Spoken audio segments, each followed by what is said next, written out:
I know that it is very easy to move on from Dillon today for a lot of obvious reasons. I didn't believe in the guy when you drafted him. I thought it was a bad decision then. You were in the same boat.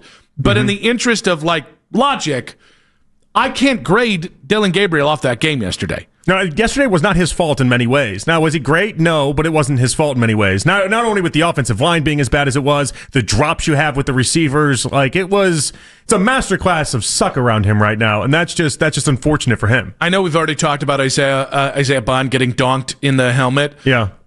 I laughed so hard on I can't remember who actually got credit for the sack because it was 3 Steelers. Oh yeah, and JJ Watt's and Inigo is do they do third sacks? There, yeah. And JJ Watt did not want to joke with that at all. But if the half sack was his principle, he was definitely offended by that. But the sack actually went to the Browns, and I couldn't tell if it was Conklin or Teller or Posick.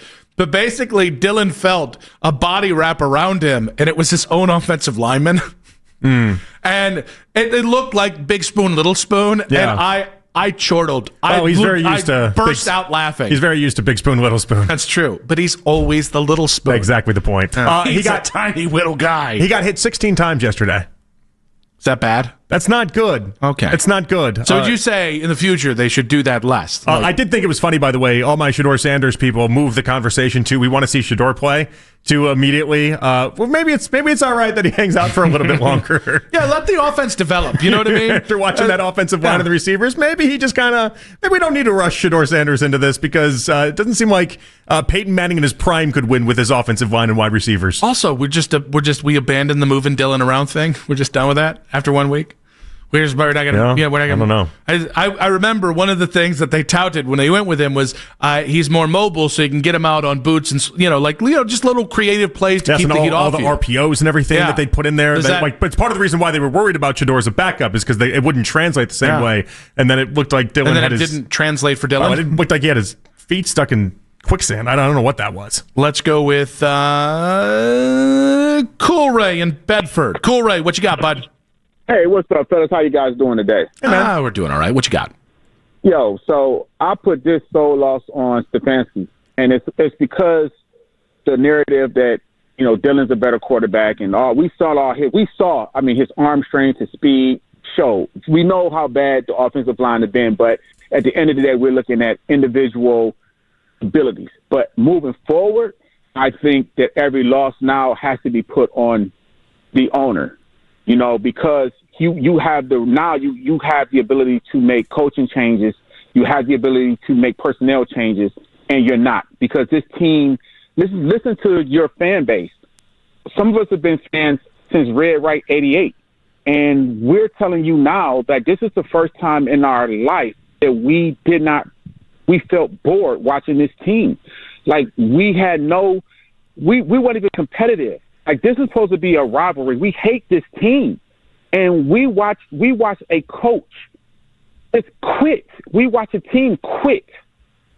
And I know we don't want to assume that, and I know you guys in the media won't say that, but all Browns fans watch this team quit. We watch a coach put a quarterback on the field that shouldn't be on the field and just kill him out there like that yesterday. This team is not that bad. This team is quitting on this coach. Correct. It has to be said. Correct. They're 1-5. They've been blown out 3 times. They are that bad. But they're not bad because but we're watching this team. These are NFL players, and we understand it. But another coach. Every team is NFL players. They're Cool Ray. That doesn't mean all of them are good NFL players. But look at the game plan, just thinking and dunking and thinking and dunking. They're unwatchable. Now, this is a game plan. And everybody's acting like this is the way to win. It is not. Even Chicago is barely watchable, but the Browns are even below Chicago watchable. The Giants has always been unwatchable, but people are watching the Giants more than we're watching the Browns. All right, Cool Ray, we appreciate you, buddy. We are up against it. Here's the problem. This is what you signed up for. When we talked about going back to the Stefanski offense, when we talked about the wide zone run blocking scheme, this is what they were signing up to do. Maybe not this vanilla, But in fairness, I think the first 4 games with Flacco were getting the offense ready for Dillon Gabriel, and then by the time the offense was ready for Dillon Gabriel, they don't have an offensive line that can block for the quarterback. So I just think, like, I get it. We want the pound of flesh. We want Kevin's got to be the fall guy. Guys, nothing's going to get better. It's not a good team.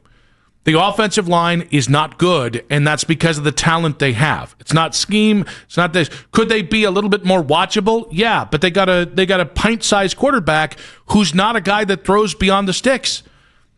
Like, this is what everybody asked for when we benched Joe Flacco 2 weeks ago.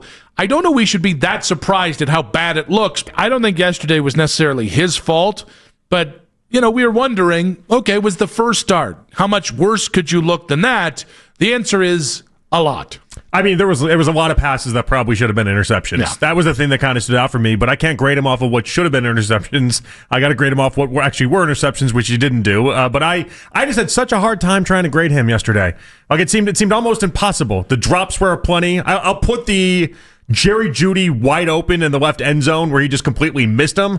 Obviously, that's on you. Who else could that be on? But I didn't think he looked that bad, all things considered. I didn't think he looked good, but I didn't think he looked that bad. There were a couple of, oh my God, that guy's wide open on the day. Mm-hmm.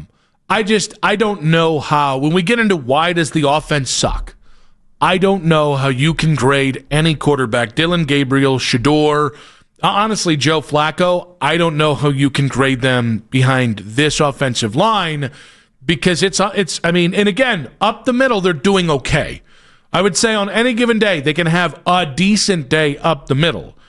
Off the edges, even when Jack Conklin was there yesterday, he wasn't very good himself, and he's probably been the best tackle you've seen all year. Yeah, I think I'm comfortable at times, Nick, giving people, being like, if you don't have any wide receivers, good quarterbacks still make plays when they don't have any wide receivers. Baker Mayfield's a great example. Yesterday, a Big Boo, as Gronk would call him, Emeka Egbuka gets injured in the second quarter. He doesn't have Evans. He doesn't have Godwin. And he is throwing to Tez and Cameron Johnson.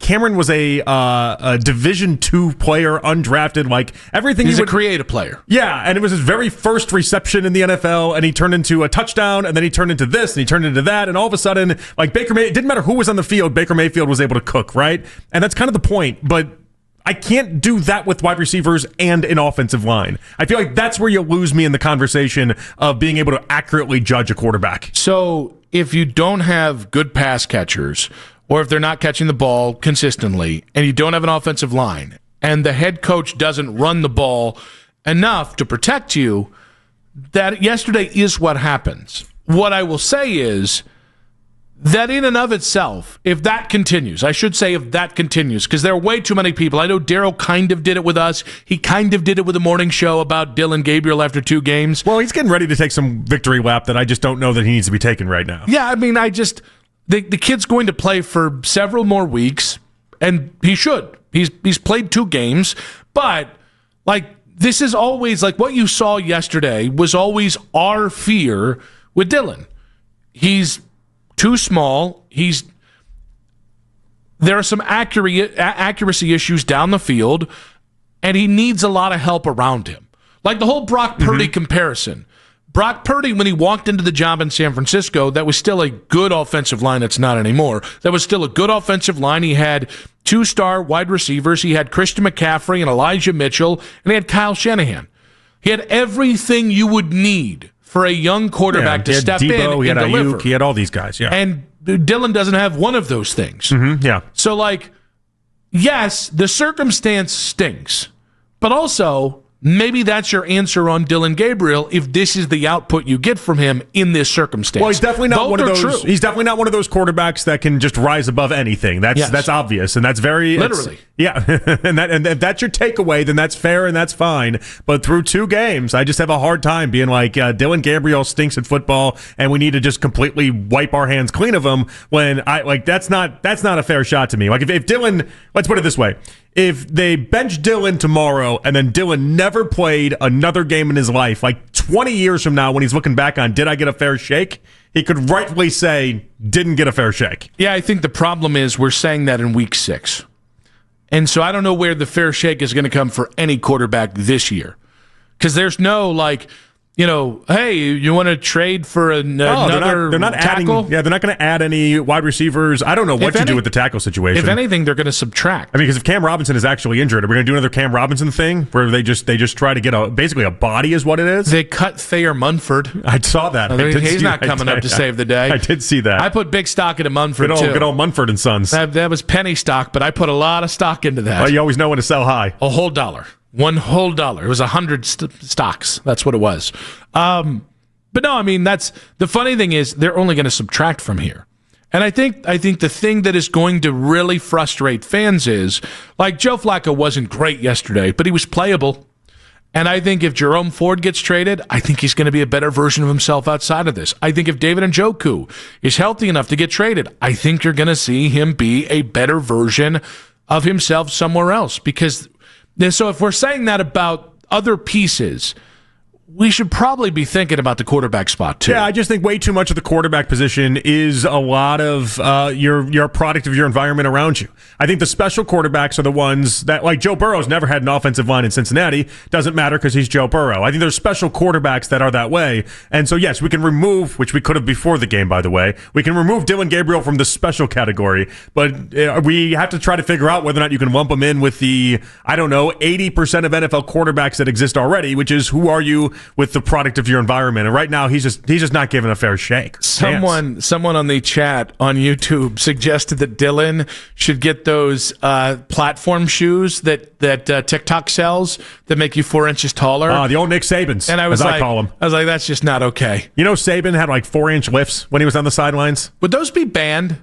Not by no. Would they be banned? No, I'm saying if you made them into, you can't really run in those. But you can't run without them. Like Sandra Bullock running in high heels. Okay. Like I don't know. I don't know that You can run works. or you can see over the offensive line. I'll take seeing over the offensive line. Hey, Coach Riz maintains it's got nothing to do with seeing over the offensive line. For his height is not getting in the way of Dillon Gabriel. It's everything else that's getting in the way of Dillon Gabriel. Like talent. But his height, talent's one of the things. That's a real problem. But his height isn't the issue at the moment. I argued against it, but who am I to argue right now? Has it become too hard to judge quarterbacks with this team? 216-474-0092. Let's go ahead and go with Butch in Cleveland. Welcome to the show, Butch. Hey, I thought you gave up on me. Hi. Never.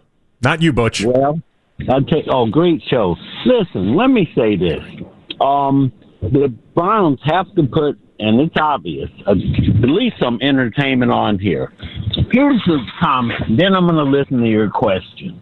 First, and you tell me afterwards when I hang up, how is Dillon Gabriel? Obviously, football is a violent sport. I realized yesterday just how violent it is. The boy got hurt, and so what's going to happen, one of the problems I saw was when that defensive player ran him down, he didn't look like he had the speed or the maneuverability, and he's going to get hurt. And what he went through physically yesterday, I'd be hard-pressed. I would think he'd be up in the hospital today recuperating. But if he doesn't come out, he's going to get hurt. Then you're going to see Shedeur. What I'm saying is I think Sanders, with the condition of his offensive line, you're going to need a very fast, mobile quarterback, and then we're going to have a chance. You see? All right, Butch. We appreciate you. Thank you very much. Now, I think he had a comment, and then we had to answer a question. I don't know what those were. We had to follow up with questions, I think is what he was saying. I don't think Shedeur is what you're looking for if you're looking for Lamar Jackson. I think there might be an inference there.